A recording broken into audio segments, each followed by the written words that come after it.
तो फिल्म की शुरुआत होती है और हमें सारा नाम की लड़की दिखाई देती है जो अपने बेटे को लेकर नए टाउन में शिफ्ट हुई थी। उसका घर जंगल की साइड पर था। उसके बेटे का नाम क्रिश है। सारा के हस्बैंड ने उसको छोड़ दिया था, इसीलिए अपने बेटे के साथ अकेले रहा करती थी। अब वो गाड़ी चलाकर अपने बेटे के साथ लेकर जा रही थी और दोनों जाते हुए बहुत ज्यादा मस्ती कर रहे थे। अचानक से सारा के गाड़ी का एक्सीडेंट हो जाता है। उनकी गाड़ी के आगे एक बूढ़ी औरत आ गई थी जो सड़क के बिल्कुल बीच में खड़ी थी। वो इस एक्सीडेंट के कारण सारा का साइड का शीशा टूट जाता है। वो जब अपनी गाड़ी का शीशा उठाने और उस बूढ़ी औरत को देखने जाती है तो वह मुंह ही मुंह में कुछ बड़बड़ा रही थी और सारा के बेटे को बार बार देखती रहती है। सारा उसे देखकर बहुत ही ज्यादा घबरा गई थी। जब सारा अपने घर में आती है तो उसके बेटे को एक स्पाइडर दिखता है जिसे वो देखकर डर जाता है। तो सारा एक जार में उस स्पाइडर को बंद कर उसे फेंक देती है। तभी क्रिश उससे पूछता है कि अब मेरे डैड को क्यों नहीं साथ लाए, अगर वो हमारे साथ होते तो इसे मार देते, तो इस स्पाइडर को मार देते। इतना कहकर उसने स्पाइडर को मार दिया था। फिर गुस्से में जंगल की तरफ भाग जाता है। सारा भी उसके पीछे जाती है। जंगल में पहुंचकर एक गड्ढे को देखती है जिसे देखकर वो बहुत ज्यादा डर जाती है। जब वह उसके अंदर झांकती तो क्रिश वहां पहुंच जाता है। वो उसे लेकर जल्दी घर आ जाती है। उस रात सारा एक डिनर पार्टी में भी गई थी। वहां पर उसके दोस्त उसको बताते हैं कि तुम्हारे टून में एक बूढ़ी औरत रहती है जो कि काफी अजीब दिखती है। सारा के दोस्त उसी बूढ़ी औरत के बारे में बोल रही थी जो कि मूवी की शुरुआत में दिखी थी, जो उसकी गाड़ी के आगे भी आ गई थी। पर सारा की दास बताती है कि उस औरत का बेटा मेरे क्लास में पढ़ा करता था। उसका अपनी मोम यानी उस बूढ़ी औरत से मिलना मना था। एक दिन वो बूढ़ी औरत हमारे स्कूल में आ गई और उसे जबरदस्ती अपने बेटे को ले जाने लगी, जिस पर उसे और उसके बेटे को स्कूल वालों ने निकाल दिया गया, जो बात काफी अजीब थी। जिसके कुछ दिन बाद उस बूढ़ी औरत के बेटे की मौत हो गई, मगर कहा जाता है कि उसने खुद ही अपने बेटे को कार एक्सीडेंट में मारा था। ये बात सारा को काफी अजीब लग रही थी। उसी रात जब वो अपनी घर में सो रही थी तभी उसके घर से कुछ आवाजें आ रही थी। जब वे बाहर जाकर देखती है तो घर का दरवाजा खुला था और क्रिश भी घर पर नहीं था। वो ये देखकर बहुत ज्यादा डर जाती है और जल्दी जंगल की तरफ जाती है ताकि वो अपने बेटे को ढूंढ सके, मगर वो उसे कहीं पर नहीं मिला था। अब वो घर पर आकर पुलिस को फोन करती है और तब वह पीछे मुड़कर देखती है तो क्रिश उसके पीछे खड़ा था। इसी दौरान सारा नोटिस करती है कि उसका बेटा कुछ अजीब लग रहा है। सुबह होते ही सारा डॉक्टर के पास गई थी क्योंकि वो डिप्रेशन की मरीज थी, क्या कि उसका पति बहुत ज्यादा मारा करता था और इसी कारण सारा डिप्रेशन की मरीज थी। अगले सुबह सारा जब क्रिश के साथ खाना खा रही थी तो क्रिश का बर्ताव अलग लग रहा था। जो खाना उसे पसंद नहीं था वो बहुत मजे से खा रहा था। एक दिन सुबह सारा जब वॉक करते जंगल की तरफ जाती है तो उसके बेटे का गिरा हुआ सोल्जर खिलौना मिलता है। तब सारा घर आकर क्रिश से पूछती है कि तुम जंगल की तरफ गए थे, मैंने तुम्हें मना किया था, इसके बावजूद तुम वहाँ पर गए थे। ये बात सुनकर क्रिश को गुस्सा आ गया तो अपने सामने पड़े टेबल को सारा की तरफ ढकेलता है। अजीब बात थी कि सारा का बेटा बहुत छोटा था तब भी उसने उस टेबल को पीछे कर दिया था। सारा जब रात को नहाने जाती है तो वे कुछ अजीब आवाज सुनती है जो क्रिश के कमरे से आ रही थी। जब वे उसके कमरे के पास जाके देखती है तो हैरान हो जाती है। क्रिश घर में बैठा मकड़ियाँ खा रहा था। इतना ही नहीं, उसका शरीर अजीब तरह से मुड़ा हुआ था। ये नजारा देखकर सारा बहुत ज्यादा डर जाती है और अगले ही दिन क्रिश को सारा डॉक्टर के पास ले आए थी, जहाँ पर डॉक्टर उसको देखकर बोलता है कि तुम्हारा बेटा बिल्कुल ठीक है, उससे कुछ भी नहीं हुआ है। सारा अपने बेटे को घर तो लेकर आ गई, मगर लेकिन सारा को लगने लगा ये बच्चा उसका नहीं है। वो जब टेबल पर बैठकर खाना खा रहा था तो सारा के चेहरे को छूने लगता है और जो चोट सारा के सर पर लगी थी वो देखते ही देखते सारा के चोट को खोल देता है। वो बहुत ज्यादा तड़प रही थी और बाद में पता चलता है कि ये तो सारा का सपना था। अगले दिन स्कूल में क्रिश का फंक्शन होता है जिसमें सारा भी थी। वो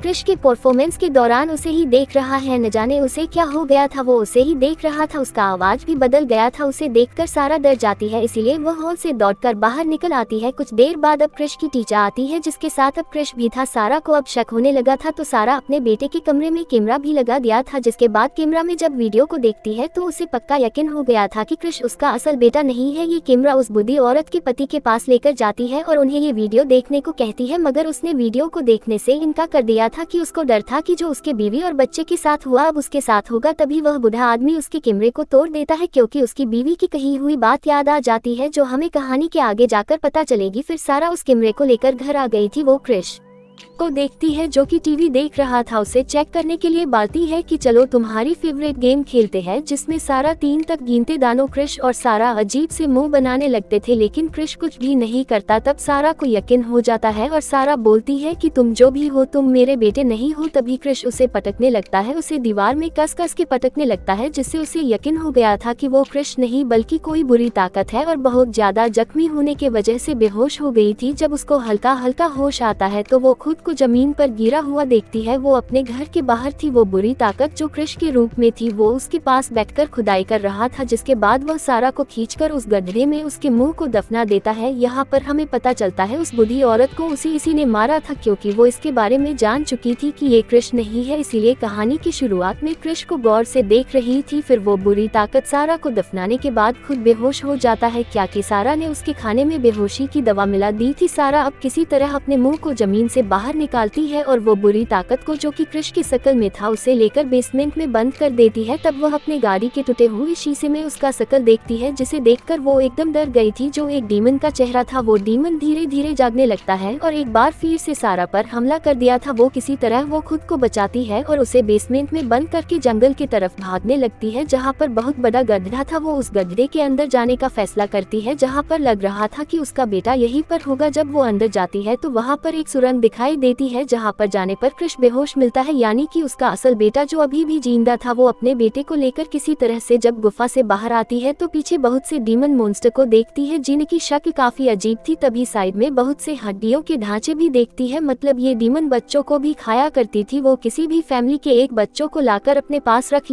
लेते और उसके जगह उसका रूप लेकर उसके फैमिली के साथ शामिल हो जाया करते, जैसा कि क्रिश के साथ हुआ था और उस बूढ़ी औरत के बेटे के साथ भी हुआ था। और उसने अपने बेटे को इसलिए मारा क्या कि उसे पता चल गया था कि जो उसके साथ उसके घर में रह रहा था वो उसका असल बेटा नहीं बल्कि डीमन है, जो कि उसके बेटे के रूप में रह रहा है। लेकिन वह अपने असल बेटे के पास कभी नहीं पहुंच सकी और सब में ये मशहूर हो गया कि उस बूढ़ी औरत ने अपने ही बेटे को मार डाला। सारा जब इस गुफा के बाहर आती है तो एक डीमन ने उसका हाथ पकड़ लिया था। वो अपने टार्च से उसे मारने की कोशिश करने लगी। वो डीमन देखते ही देखते सारा का रूप ले लिया। अब वो जैसे तैसे करके अपने बच्चे को लेकर उस गुफा से बाहर निकलती है। यहाँ पर हमें ये भी पता चलता है कि वो डीमन किसी भी इंसान का रूप ले सकता है। वो अब अपने घर जाकर जैसे तैसे करके गाड़ी की चाबी लाती है। उसने उस घर को आग लगा थी जिसमें क्रिश की शक्ल का डीमन बंद था। वो अपने बेटे को लेकर वहाँ से चली गई थी। कुछ दिन बाद दिखाया जाता है कि सारा एक नए टाउन में शिफ्ट हो गई। उसने खुद अब यूनिवर्सिटी भी जाना शुरू कर दिया था और क्रिश को साइकिल चलाता देखते हैं। एक दिन हम क्रिश को अपनी साइकिल चला रहा था तो सारा चुपके से अपने बेटे की फोटो लेती है तो क्रिश का चेहरा थोड़ा बला आया था और अब सारा ने घर में चारों ओर शीशा भी लगा लिया था। वो इसलिए है कि क्रिश की शक्ल में को डीमन है तो उसे नजर आ जाएगा और वह तस्वीरें भी इसी वजह से ले रही थी, क्या कि सारा उस हादसे से बहुत ही ज्यादा डर गई थी। उसे अभी भी यही शक था कि क्रिश उसका असल बेटा है या नहीं और यही एंडिंग के साथ फिल्म की कहानी खत्म हो जाती है।